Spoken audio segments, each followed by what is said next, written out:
Welcome to Let's Play Gothic 3!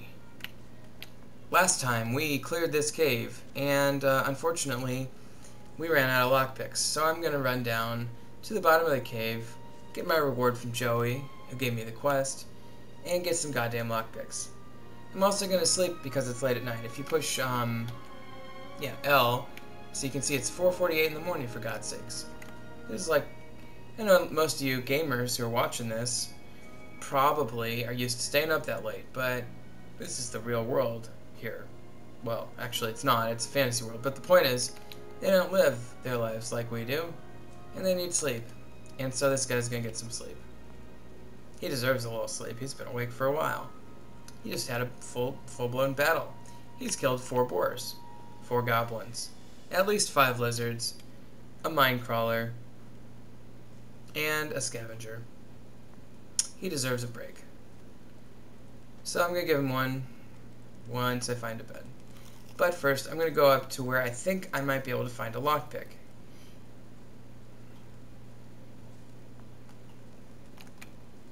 Actually, I'm going to take a nap first, because beds are hard to come by right this minute. I'm going to go ahead and sleep until noon, because it was 4:48 already. He needed a good 7 hours of sleep. He's got it. You can see even the lighting in the cave's a little different when it's a different time of day. And I'm not quite sure why that would be. Seems like it should be the same lighting at all times. Maybe I'm wrong. Maybe it's the same lighting, but it seems like it's brighter. Show me your... Okay, he's got some lockpicks. Thank goodness. So I'm going to grab all those lockpicks. Trade for those. Okay, now actually I'm going to sell him a few things. Sell him all these rusty blades, rusty battle axes, cudgel that's worn. Look at that. Impact damage 7. Worst weapon ever. Worn Orc Slayer. I'll sell him that. Keeping in mind that I've already equipped my good Orc Slayer. And I'm going to go back down to the cave. Now I would just jump off that, but you got to be really careful about jumping off the cliffs. If they're too steep, you can die. At least until you get acrobatics. Okay, so now that it's daytime, Joey's back on patrol. So I'll go ahead and tell him that the exit's clear. You mean the beasts? This will make my guard duty. Thanks. Yeah, but he does not have any lockpicks. I was going to grab a few more, but yeah. Okay, so he's happy that the things are cleared. By the way, pushing C again. You notice I have 50 learning points. I want 100 to learn that. I might actually need to spend some of those on other things before I get to the 100. But in general, the most efficient way to get what you need in this game is to get that Learn Quickly ability as quick as possible. Also, by the way, I should point out that I don't just need 100 to learn that. Well, okay, I need 105 to learn that, which means I need 100 ancient knowledge, so I need 95 more ancient knowledge, and then I need 5 more to, you're going to need 5 to learn the skill Learn Quickly anyway. So I guess it's 100 more plus the 5 I already have. So I've got 50 learning points, so I need to get 5 more levels before I could actually learn that. And that's if I only spend learning points on that skill. Now, there are several important reasons why I'm coming back up this direction. Did I miss those first 2 chests? That's okay, I'll get them on the way down. Too hard. I don't know how I missed those 2 chests. But I'll be coming back this way anyway. I'll get them then. But there's a couple reasons I'm coming back up this way. One was to get something in one of those first 2 chests. One is to get, or 2 I guess, is to get what's in this chest. And 3 is to show you the exit of the cave. So here's the Hashishin knife. It's poisoned, it's a decent weapon. A ring of magic plus 10 mana. Open locks. Now here is what I'm talking about. So I'm going to go back down here.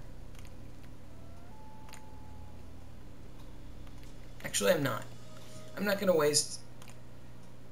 Well... See, I can't remember for the life of me what's in that chest, so I guess I will waste it.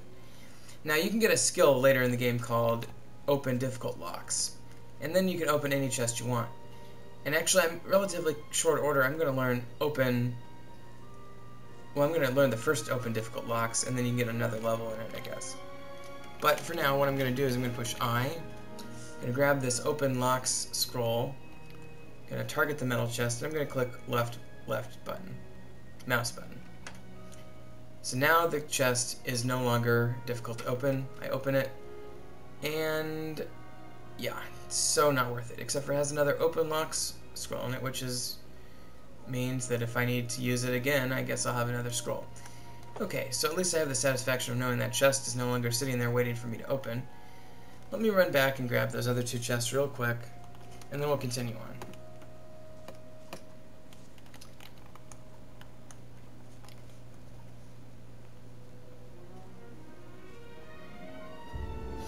While I'm coming back down the hill, I'll explain to you that if you remember, we have just a few other quests that are outstanding here.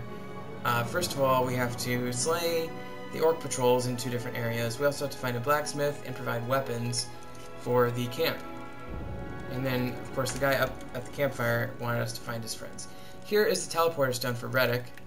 That's crucial, and I wish I would have gotten that a little bit sooner, because you never know when you're going to need to transport.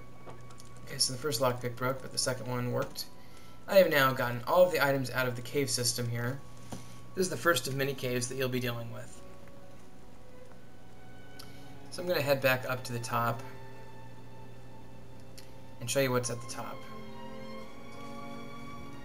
Just have a few more minutes before this video will be over.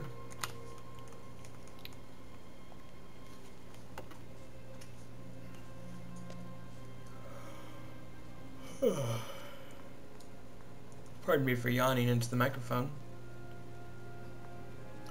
I didn't get as much sleep as this guy did just now. He also runs a lot. He's probably got pretty good thighs. Okay, so top of the cave, got the chest. See what's up here. Oh, there appears to be some vegetation. Why, there appears to be some sunlight. Well, I'll be damned. It's the outside. So now we know that there's actually a back entrance to Reddick. And I'm grabbing all this stuff that's in this little crate. Now, most of this stuff is valueless, but, you know, it might come in handy or whatever. There's some coins, that's valuable. You'll see coins, gold, treasure, all different ways of describing piles of gold coins. And some of them represent different quantities, but essentially it all means, you know, you're grabbing gold, which is always good. Grab some healing plants.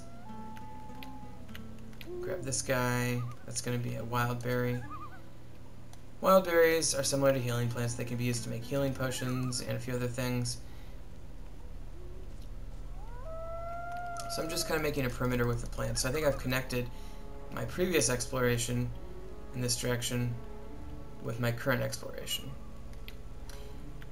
I wish I had like a map that I could shade in where I've been before. But picking plants is about the closest you can do to doing that.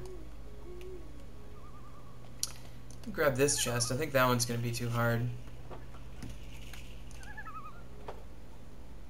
Too hard? Yeah. So I need to pick difficult locks to get that chest, it tells me right there. And we're going to go down here. Grab a couple plants. King Sorrel, again the most valuable plant in the game. I think this is going to be another wild berry. I thought there was a goblin berry around here. Goblin berries increase your hunting skill, and I really need to increase my hunting skill. That affects your ability to shoot bows, and I'm going to grab this loot. Loots are fun. You can play that in the game. Anyway, affects your ability to hunt and shoot bows and things like that. I'm going to grab this one last plant and call it an episode. So, I'm going to head back towards Reddick. Actually, I'm not. I'm going to stay out here before. I'm going to go right over here and end this episode right here. So, if you've been watching, thanks, and have a good one. We'll see you next time.